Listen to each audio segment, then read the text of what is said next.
The proposed $4 billion infrastructure project held immense promise. It had the potential to reshape the economic landscape of both India and China. Highways, railways, and ports were to be built, weaving a tapestry of interconnected growth and development. For India, the project signified a chance to modernize its infrastructure, attract foreign investment, and create much-needed jobs. China, on the other hand, saw it as an opportunity to expand its economic and geopolitical influence in South Asia. The project aligned perfectly with China's ambitious Belt and Road Initiative, a global infrastructure development strategy aimed at connecting Asia, Europe, and Africa. The deal, if successful, would have been a testament to the growing economic ties between the two Asian giants. It would have signaled a new era of cooperation and mutual benefit. However, beneath the surface of this seemingly mutually beneficial project lay a deep-seated mistrust and a history of territorial disputes. The proposed infrastructure, intended to bridge the physical distance between the two countries, became emblematic of the chasm that separated them. The project ultimately became a victim of the deteriorating political relationship between India and China. This deterioration was most starkly illustrated by the 2020 Galwan Valley clash. The Galwan Valley clash of 2020 marked a turning point in India-China relations. The deadly confrontation between Indian and Chinese troops in the disputed Himalayan border region sent shockwaves across the world. It exposed the fragility of the peace that had held, however uneasily, between the two nuclear-armed neighbors for decades.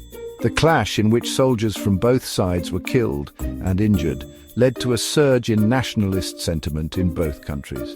Public opinion hardened, making any form of compromise or reconciliation exceedingly difficult. The incident shattered any remaining trust between the two governments and cast a long shadow over their future engagements. The economic ramifications of the clash were swift and significant. India, already wary of its growing trade deficit with China and concerned about Chinese investments in strategic sectors, began to take concrete steps to reduce its economic dependence on its neighbor.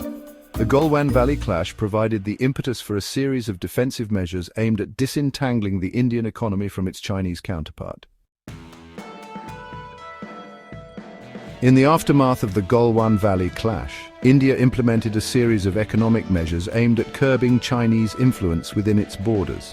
One of the most notable steps was the banning of over 200 Chinese mobile applications, including popular platforms like TikTok and WeChat. The Indian government cited security concerns, alleging that these apps were collecting and sharing user data with the Chinese government. This move, while controversial, signaled India's resolve to prioritize national security over economic expediency.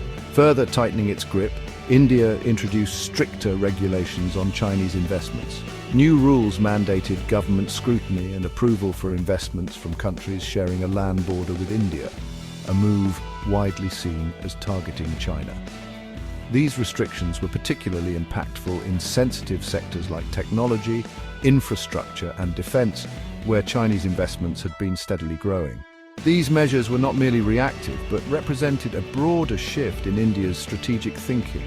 The Galwan Valley clash served as a wake-up call, prompting India to reassess its vulnerabilities and embark on a path towards greater self-reliance. This newfound emphasis on self-sufficiency found expression in the Atmanirbhar Bharat initiative, a policy package designed to boost domestic manufacturing, reduce import dependence, and promote indigenous innovation. The cancellation of the $4 billion infrastructure project also brought into sharp focus the criticisms surrounding China's Belt and Road Initiative. India had been one of the most vocal critics of the BRI, refusing to participate in the initiative due to concerns about its lack of transparency, potential for debt-trap diplomacy, and implications for Indian sovereignty. The BRI, while touted by China as a benign development project, has been accused of saddling participating countries with unsustainable debt, undermining local industries, and primarily serving Chinese strategic interests.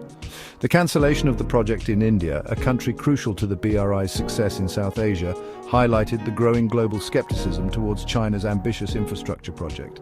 India's decision to pull out of the project resonated with other countries grappling with the implications of Chinese investments and the BRI.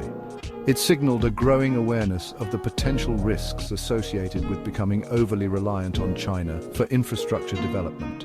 The cancellation served as a potent symbol of the pushback against China's growing economic and geopolitical clout. Section 5. Charting a new course: India's strategic shift. The cancellation of the Chinese infrastructure project marked a definitive shift in India's strategic posture. No longer content with merely reacting to Chinese actions, India adopted a more proactive approach, actively seeking to diversify its economic partnerships and reduce its reliance on any single country. This shift was driven by a combination of factors, including the growing perception of China as a strategic competitor, the need to secure India's economic future, and the desire to play a more influential role on the global stage. Central to this strategic shift was the forging of stronger ties with countries that shared India's concerns about China's rise. The United States, Japan, Australia, and several European nations emerged as key partners in India's quest for a more balanced and diversified foreign policy. These partnerships extended beyond the realm of security and defense, encompassing cooperation in areas like trade, technology, infrastructure development, and climate change. This strategic realignment was not about abandoning non-alignment or picking sides in a new Cold War. Instead, it represented a pragmatic recognition of India's evolving interests and the changing geopolitical landscape. India sought to carve out its own space, one where it could engage with multiple powers on its own terms, preserving its strategic autonomy while safeguarding its interests. Section 6. Forging new alliances. In light of the shifting geopolitical dynamics, India began to actively forge new alliances. These alliances were not just about countering China's influence, but also about building a resilient and diversified network of partnerships. By strengthening ties with countries like the United States, Japan, and Australia, India aimed to create a collaborative framework that could address common challenges and leverage shared opportunities. This approach allowed India to enhance its strategic autonomy, while also contributing to regional and global stability. Section 7. Implications for China. The cancellation of the infrastructure project and India's strategic realignment had significant implications for China. It signaled to Beijing that India was no longer willing to be a passive player in the region. Instead, India was asserting its strategic independence and seeking to balance China's influence through a network of alliances. This shift also highlighted the broader regional anxieties about China's rise and the desire among many countries to ensure a multipolar Asia. For China, this meant navigating a more complex and dynamic geopolitical landscape, where its actions would be increasingly scrutinized and counterbalanced by a coalition of like-minded nations. Section 8. India's path forward. Looking ahead, India's path forward involves a careful balancing act. On one hand, it must continue to strengthen its alliances and partnerships to ensure its strategic interests are safeguarded. On the other hand, it must also engage with China, recognizing that cooperation in certain areas remains essential. India's ability to navigate this complex landscape will be crucial in shaping its future role on the global stage.